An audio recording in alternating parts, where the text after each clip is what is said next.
দেখো এবার কি বলছে 10 বছরকে দিনে প্রকাশ করো। কি বলছে 10 বছরকে দিনে প্রকাশ করো। এটা করতে হলে কিভাবে করব? কোয়া দেখো আগে দিলাম কোয়া, ঠিক আছে। এবার এই 10 বছর লিখবা, 10 বছর এর কি বানাতে বলছে? দিন বানাতে বলছে। তাহলে বছরের পরে আগে বানাবো মাস, তারপরে বানাবো দিন। বছরের আগে কি বানাবো? মাস, তারপরে দিন। আচ্ছা, এক বছরে কত দিন? এক বছরে কত মাস? 12 মাস। তাহলে 10 বছরে বেশি মাস হবে না কম মাস হবে? বেশি হলে কি করতে হবে?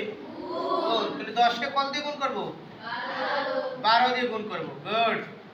যখনই গুণ করলাম তখন এই বছর কি হয়ে গেল? মাস হয়ে গেল। কি হয়ে গেল? মাস। আমরা এখানে লিখে দেব কি? যেহেতু 1 বছর সমান 12 মাস। কি বুঝছো? কোনো সমস্যা আছে? গুড, তুমি তো ভালো বুঝো। এবার দেখো 10 আর 12 গুণ করলে কত হয়? 12 10 কে 120, এত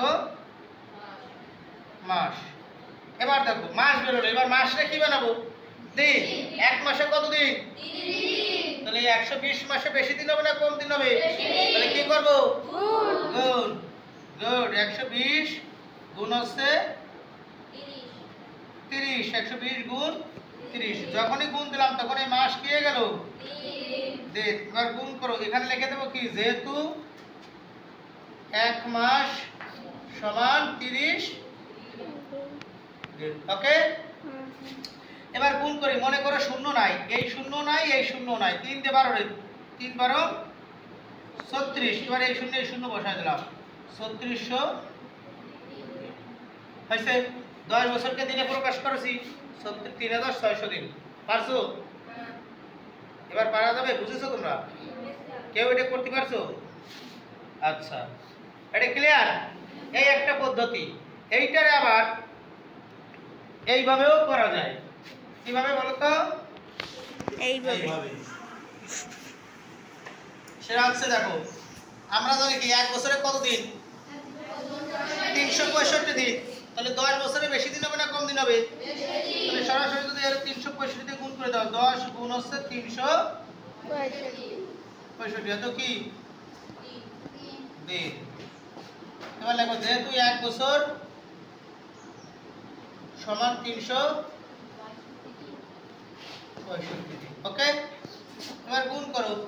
মনে করো শূন্য নাই, তাহলে 1 দিয়ে 365 গুণ করলে 365 আর শূন্য বসা দিলাম, তাহলে 3650 দিন। এভাবে করতে পারো, তবে পার্থক্য কিন্তু উত্তরে একটা আছে। আগেবারে ছিল 3600, এবার 3650। 50 দিন বেশি কম আছে, তাই না? এই দুই ভাবে করা দুই রকম উত্তর হবে। এজন্য আগের নিয়ম করা ভালো। মাসে বছরে মাস বানাবো, তারপর দিন বানাবো। বুঝতে পারছো সবাই? এই অঙ্কের কোনো সমস্যা আছে? না।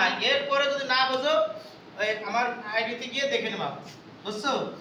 পিকে সরকার ব্লগ লিখে ছাড়া দিলেই পেয়ে যাওয়া।